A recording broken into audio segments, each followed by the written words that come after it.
For the last 2 years, the Detroit Lions have just simply dominated the NFC North. But the Chicago Bears, one of our rivals, are absolutely doing everything they can to play catch-up. The real question, though, is, should the Lions be worried about it? We're going to talk about it, so don't you dare go anywhere. What are we? What makes us what we are and what we're going to be? It's grit. It's what we started with last year, guys. Doesn't matter if you have one ass cheek and 3 toes. I will beat your ass. Can definitely compete with the big dogs. 10-5 end zone touchdown Detroit Lions. You guys are unbelievable, man. I'm telling you. We are driven by Detroit.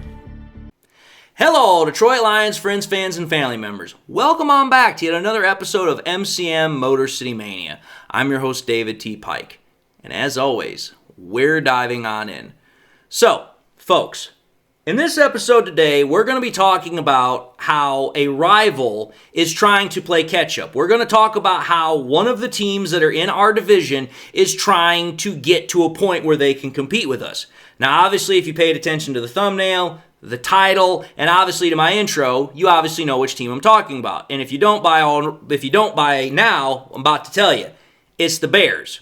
Now, as I said in my intro, for the last 2 years, the Lions have absolutely dominated the NFC North. I mean, for crying out loud, we've won freaking 12 games in 2023 and 15 games last year. We've been dominating. And not only have we been dominating the NFC North, we've been a dominant force in the NFL. I mean, when you secure 2 straight division titles, when you have 2 playoff wins, an NFC Conference Championship game appearance, and you get the number 1 playoff seed, you be dominant. However, despite all of this, it's not been just because the NFC North is a pushover division. The NFC North is undoubtedly, in my opinion, the most competitive division in the entirety of football. The AFC North would probably be number 2. So why am I talking about this? Well, it appears that the one team in the NFC North that really wasn't all that competitive last year, which is the Bears, now with their new coach, Ben Johnson, they're gunning to become more of a thorn in the mighty paw that is the Lions, and more so than just the Packers and just the Vikings. Why am I saying this? The reason why is because over the freaking, last couple of days, the Bears have made an absolute flurry of different moves to try and add to their roster. They made 2 trades for 2 offensive linemen. They made a free agency bid for an offensive lineman. Then they also went into free agency and signed a defensive tackle and an edge rusher. They've been busy. Now, obviously, the offensive linemen that we're going to talk about are there to try and help protect their young franchise quarterback, Caleb Williams. But then there's also the defensive players. So there's a lot to talk about here. But the real question, as I've said, is this something the Lions should be worried about? Now, obviously, the Lions know that the Bears are going to try and fix their extremely frail, extremely bad, porous offensive line from last year, which had Caleb Williams running literally for his life and on his backside quite a bit. I mean, after all, in 2024, he was the most sacked quarterback in the NFL. So let's start with the offensive line really quickly. First and foremost, let's start with the freaking move that started everything for the Bears, really. That really got the ball rolling for them. The trade for freaking guard Joe Thuney. Thuney is a great guard. There's no doubt about that. He's been a great guard for the Chiefs. He was a great guard for the Patriots. The guy's been in the business for a while. He's very good at what he does. The issue is not the fact of talent. The issue with him is his age. He's currently 32 years old. So he's getting to that point in his career where it's like, okay, the light at the end of the tunnel is getting a lot closer, a lot faster. But there's a second issue with that issue. There's a second issue with him as a player. The second issue is that Thuney is on the last year of the deal that he signed with the Chiefs. What does that mean? What it means is that when he turns 33 years old, the Bears are going to have to try and re-sign him or extend him. Well, let's call it for what it is. At 33 years old, most teams are not wanting to hand out multi-year contracts because they realize that players at that age are not likely to play much longer, and offensive linemen are one of them. It is a brutal business being an offensive lineman. You take a lot of wear and tear. So, while I recognize that Joe Thuney is a great player, in essence what I see the move of him as is nothing more than the freaking, Bears trying to put a large Band-Aid over like a .357 bullet wound. All it does is it buys them a little time until you either, once again, have to play the Russian roulette wheel of trying to fix the unstable Bears offensive line, or you gamble and give freaking Thuney another year or two contract and hope that he can hold up. But that's just Thuney. What are the other two offensive linemen? The other two offensive linemen are guard Jonah Jackson, and there's a center. Well, let's talk about Jonah Jackson really quickly. Jonah Jackson, us Lions fans know that he's a quality guard. He's been a quality guard for a long time. He is also younger than Thuney. He's about 4 years younger. However, though, the issue with Jackson, it's not age, it's durability, it's health. Again, if you take a look over the last 3 years that Jackson has been in the league, 2 of which was with us, and the last one was with the Rams, he has not played a full season. And in fact, every single year he has played less and less and less time. In 2022 and 2023 when he was with us, he played 13 games and 12 games respectively. But last year with the Rams, he only played 4 games. I mean, that's a significant drop in availability. And again, as the saying goes, your best ability is your availability. Now, to further go along that whole thought process in terms of health and durability, it's not like Jackson is constantly having the same injury nag him. He's had a litany of various injuries. He had a fractured shoulder last year. He's had a torn meniscus. He's had ankle injuries. He's had wrist injuries. The guy has had a number of different problems affect him over the course of his career. So again, I take a look at the move of, getting Jonah Jackson, trading for him, and it's like, okay, yeah, you guys didn't have to trade a whole lot to get him, but in essence what you did is you got a big piece of brittle glass. You really have to ask yourself how long Jonah Jackson's going to hold up until, once again, he's dealing with injury, and now you're like, oh crap, this guy that we traded for is not available to play. Then we take a look at the third offensive lineman that the Bears have, invested in, and that's a guy by the name of Drew Dahlman. Now, Dahlman is even younger than Jackson. He's actually 26 years old. I think that Jonah Jackson's either 27 or 28. I could be wrong. But at 26 years old, Dahlman has plenty of wear left on his tires. He's not at all at any point even thinking about retiring.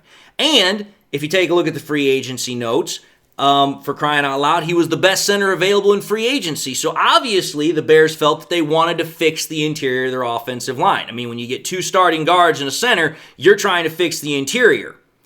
Now, what do we know about Dahlman? He's a strong blocker. He's very good at what he does. He's a better run blocker than he is a pass blocker, as his best, PFF pass blocking grade was actually this last season at 66. But in contrast, his best run blocking grade has been a 92.3. He's actually posted plus 90 run blocking grades twice for PFF. So what are the problems with this guy? Well, there are 2. 1, the first problem with him is his size. As a smaller center, he is not an ideal fit for the type of offensive scheme that Ben Johnson runs. Ben Johnson runs a gap run scheme for his offense. What does that mean? If you have a gap run scheme, that means you want to have typically bigger offensive linemen because they're going to have to have the power, they're going to have the leverage to be able to engage and displace larger linemen. Well, freaking, Dahlman, I think he's only like 6'3". He's not exactly a big center. So that's the first problem. The second problem with Dahlman is that if you take a look at last year when he was playing for the Falcons, he was only limited to 9 games because he had an ankle injury. So once again, we have another question here in terms of durability. So that takes care of the offensive lineman. Not exactly a pretty picture. Not exactly a terrible picture either. It's just a picture. Now let's take a look at the defensive acquisitions that the Bears have made. The first one that they've made that was a really big to-do was defensive tackle Grady Jarrett. Now, Grady Jarrett at 32 years old is still a force to be reckoned with. But let's understand something here. Much like how I talked about with Dahlman, and also like I talked about with Jackson, this guy has an injury problem. And it's not that he's had reoccurring injuries, it's that he's never been the same player that he was prior to being injured in 2023 where he tore his ACL. This guy is simply not the same player. And at 32 years old, he's on the wrong side of 30 and he ain't getting any better. And when you think about it from that perspective, at 32 years old, what did the Bears give this guy? They gave him a 3-year, $43 million contract. That's a massive contract for a guy who's likely at best going to be most likely a part-time rotational starter. He doesn't have it in him left to play as a full-time starter. And if you try to, you realistically have to ask yourself the question, how well that knee's going to hold up. For me, it's a very hard reach here what the Bears did. They wanted to find somebody to put in the middle to try and help with their run defense. But I don't think Grady Jarrett is going to fit the bill for them all that well. And then there's the last guy. Now, this guy has got a name that hopefully I pronounced correctly. His name is Dayo Adeyingbo. I'm just going to say D-O just to make it simple. But what do we know about this guy that I'm calling D-O? D-O is young. He's a very young guy. He's got plenty of upside. And he also has the size that defensive coordinator Dennis Allen is going to want to use for his edge rusher in defense. But there's a problem here, and it's not injuries, and it's not anything to do with his age. I just said he was young.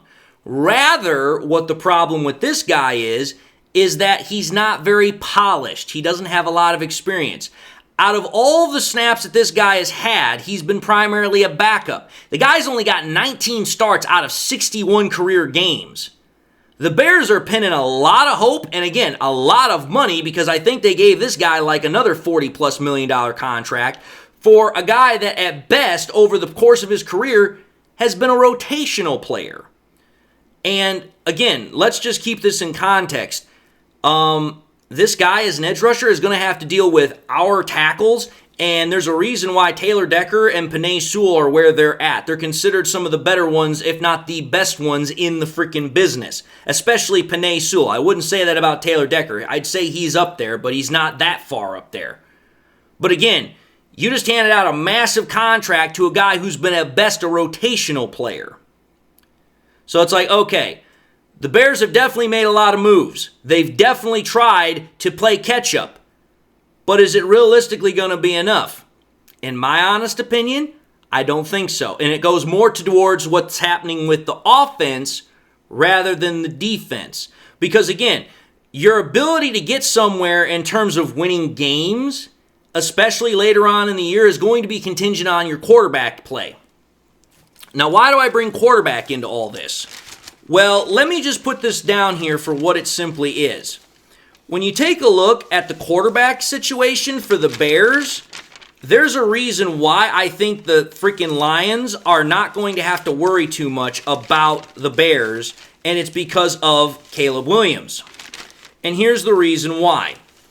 When you think about it, what's going on here with Ben Johnson's offense? Ben Johnson's not going to change his entire offense up just for, Caleb Williams. Caleb Williams is going to have to learn, what's going on with that offense. Now, I'm going to say this. That offense is an extremely complex offense. There is a reason why the Lions entrusted so much responsibility to freaking Jared Goff. It's because Goff was able to make that offense and run that offense the way it was because he knew how to do it. Because, that's right, Ben Johnson was not the guy that was the, complete orchestrator of that offense. It was a conglomerative effort between Johnson, Morton, and Goff. Well, here's the thing. Johnson don't have Morton, and Johnson don't have Goff. All he's got now is Caleb Williams. And let's understand something here. Caleb Williams has never run an offense as freaking complex or as deep as what Johnson's is. Because this isn't college, and the guy they had last year is nowhere freaking as complex of an offense as what Johnson's is. Because, that's right, the freaking Bears had to dial back their offense to be able to run it. Because when they tried to do things more complex, it constantly blew up in their face. So when you take a look at Jared Goff and how he ran the offense here in Detroit, his ability to master it, his ability to fully exploit it, all of the ins and outs of this offense, I'm telling you this right now. There is a massive problem that the Bears are going to have when it comes to Caleb Williams. And here's the reason why I know this. First and foremost, let's take a look at how Jared Goff has done with Ben Johnson's offense since 2022, which was the year that Ben Johnson became the offensive coordinator for the Detroit Lions. Since 2022, Jared Goff has been an absolute terror at quarterback for defenses. I think Jared Goff is one of the best in terms of completion percentage at 68.1%. I think it's like top 4. He's number 1 in terms of passing yards. He's ranked 4th in pass average per throw. He's ranked 1st in passing touchdowns. He's tied 6th in pass touchdown percentage per throw. He's ranked 5th in pass interception per throw. And he's ranked 3rd in passer rating since 2022. Now, I know a lot of people, especially Bears detractors, are going to try and say, well, David, that's because Ben Johnson was the one that was calling the plays. That's all a credit to Ben Johnson. Horse hockey. You could try and say that if those were top 10 numbers. But every single number on there that I just gave you, save one, is top 5. In order for an offense and a quarterback to be that efficient, the quarterback has to have a damn heavy hand in how that offense runs and how that offense is efficient. So it ain't all Ben Johnson. You all can stop that one at the door because that nonsense ain't gonna fly here. But then, let's think about this. Last year in 2024, according to Brad Holmes, Goff was entering into his prime, like he's just entering into it. How did Goff run that offense last year? Oh, this is how Goff ran it. He was number 2 in completion percentage. He was number 2 in passing yards. He was number 2 in pass average per throw. He was 4th in passing touchdowns. He was 3rd in pass touchdown percentage per throw. He was also number 2 in passer rating, and he was ranked 6th in QBR. So wait a minute here. Over the last 3 years, Goff was top 5 out of all the quarterbacks over that 3-year span, right? But last year, you pretty much would have to say Goff was a top 3 quarterback. I mean, for crying out loud, when you have 4 out of 7 categories ranked number 2 or higher, and 5 out of 7 ranked 3 or higher, you be a top 3 quarterback. And again, that's not just Ben Johnson. That's Jared Goff understanding how to run the offense effectively and efficiently. So when you take a look at those numbers, that then brings me to this point about Caleb Williams. How did Williams do last year with a simplified Bears offense, which had a ridiculous supporting cast that Bears fans wanted to rub in Lions fans' faces all last offseason? Oh, this is how Caleb Williams did. Caleb Williams was ranked 24th in completion percentage, was actually 10 points lower almost than Goff. He was ranked 17th in passing yards, almost 1,100 yards less than Goff. He was tied 24th in pass average per throw, 2.3 points lower than Jared Goff. He was at 20 touchdowns, tied for 15th, 17 whole touchdowns less than Goff. Had a 3.6 touchdown percentage per throw. That was tied 24th. 3.3 percentage points lower than Goff. He had an 87.8 passer rating, ranked 23rd, a whole 24 points lower than Goff, and a 46.7 QBR, which was ranked 28th, near the dead bottom, and Goff was 21.7 points higher than Caleb Williams. Okay. Several things need to be realized here when you take a look at Caleb Williams' stats and then you reflect back on what I just said with Jared Goff's stats. The first is how much more proficient and simply better Goff was and is than Caleb Williams. I mean, for crying out loud, when your quarterback is throwing 10% points higher, is freaking 24 points higher in passer rating, almost 22 points higher in QBR, throws almost 1,100 yards more and almost 20 touchdowns more, it ain't even a comparison. It's not a debate. And then the second thing is, like I just said with those qualitative stats, Goff absolutely spanks Williams out of the freaking known universe. Because think about it. What do we know about Ben Johnson's offense? Oh, that's right. There's a lot of responsibility that's put on the quarterback's shoulders. The quarterback has to be able to make the right reads, has to be able to check in and out of plays, has to be able to adjust offensive line protection schemes at times, and above all else, he has to be accurate. What was one of the biggest detractors of Caleb Williams coming out of freaking college is that his accuracy was, and I quote, wildly erratic. At 62.5%, which is less than the actual average of quarterbacks around the NFL, which is at like 65%, that backs that statement up. So think about it.